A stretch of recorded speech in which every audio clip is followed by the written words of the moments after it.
Hey everyone, Chris here. Welcome back. Today we are taking a look at something different today. Now for me personally, I love static models, I love plastic models, and I grew up building plastic models, and that's really where I honed a lot of the skills that I use on the RC models.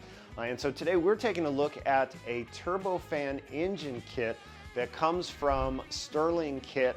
It is all 3D printed. It is of the WS-15 Turbofan engine. And so it's a nice cutaway model that is motorized, so you can see all of the working internals of the engine, and it's pretty awesome.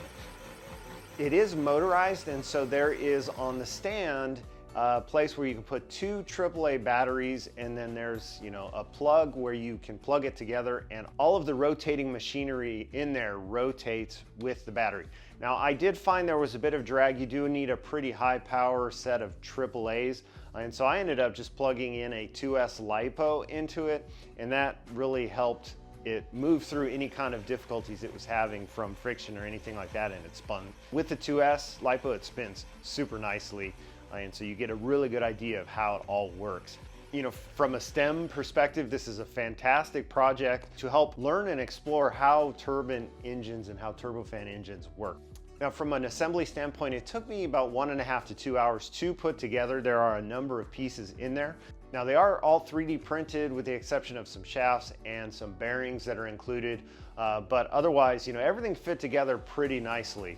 It all comes pre-painted. You literally just bolt it together, and so you do have to take your time to get it there. Now, the instructions themselves aren't particularly descriptive. They do give you the pictures that you need for each assembly step, but what's difficult to discern is the orientation of the blades as you are putting the thing together, because everything should be oriented a certain way within the engine itself.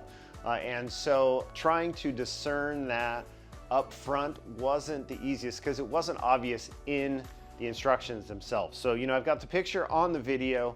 You can see the orientation of everything and how it works. And so as they are rotating, you can see all the rotating machinery versus what's stationary.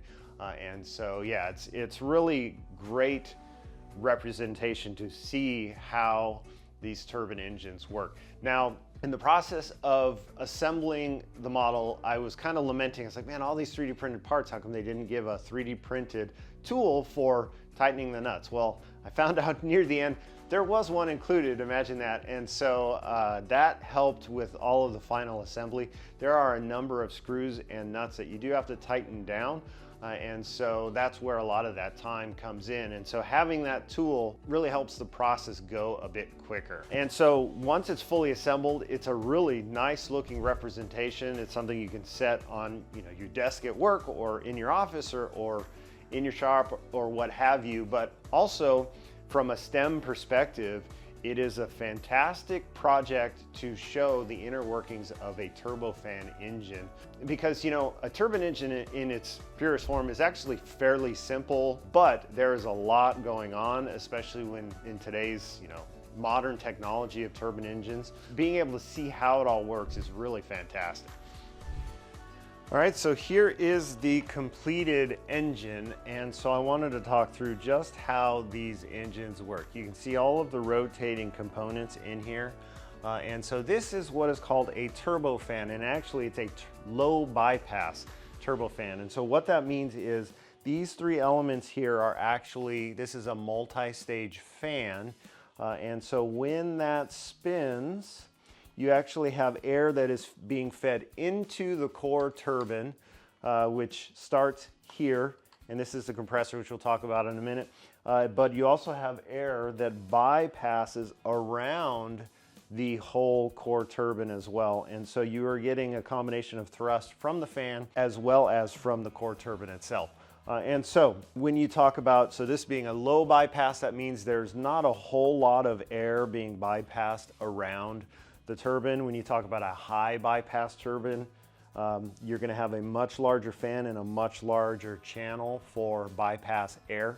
And so when this spins, you've got the fan feeding air into now the core turbine, and that is this section here.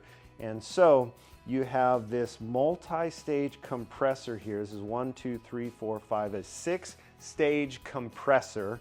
And so what is that doing? It is compressing the air and increasing the temperature of the air, putting lots of energy into it as it goes back to this area here, which is the combustor. And so as this spins, the air feeds through and it gets more and more and more and more pressure until it feeds into the combustor area. And so it's got tons of pressure, tons of temperature into it, and you feed fuel into it in this compressor area and it ignites.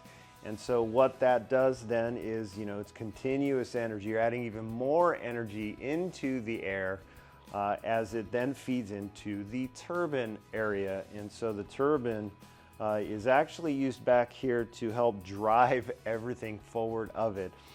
And so, because what happens as the air feeds through, it spins the turbine, which spins everything else. And so the air goes through here, through the turbine wheel, out the back as thrust. High temperature, high velocity air out the back of the engine. And so that is the gist of how these engines work. This is a low bypass turbofan.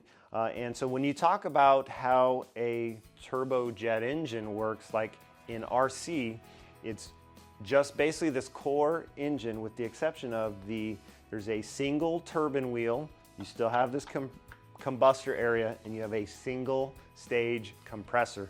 And usually that compressor is a centrifugal type compressor that you would use in a turbocharger or something like that when you're talking about RC turbojets. And so they are extremely simple, really. It's all of the electronics that really make them feasible for RC, because they were able to miniaturize the electronics, create these really good controllers for them. And so this is the WS-15 Turbofan, and so really cool little model. And so, as I mentioned in the video earlier, I ended up plugging a 2S LiPo into this versus the AA batteries. And so when you do that, you can see everything that's spinning. The turbofan's going, compressors are going, compressing that high velocity air, igniting it into the compressor and ejecting it out the back through the turbine wheel, generating lots and lots of thrust.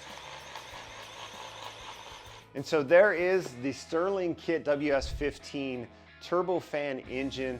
A really nice kit, totally something different than you might otherwise see. And so if you are an aero guy like me, or just a general airplane nerd, again like me, you really geek out on this kind of stuff. And so, it's really nice to take a break once in a while, do something totally different, put something together like this, and just, enjoy it on your desk. It's going to be an interesting talking point, especially since, all of the parts rotate. You can plug the batteries into it and watch it go. And so yeah, thanks so much for watching. If you'd like to see the latest on my current scratch build, you can see that here. And until next time, I'll see you at the field.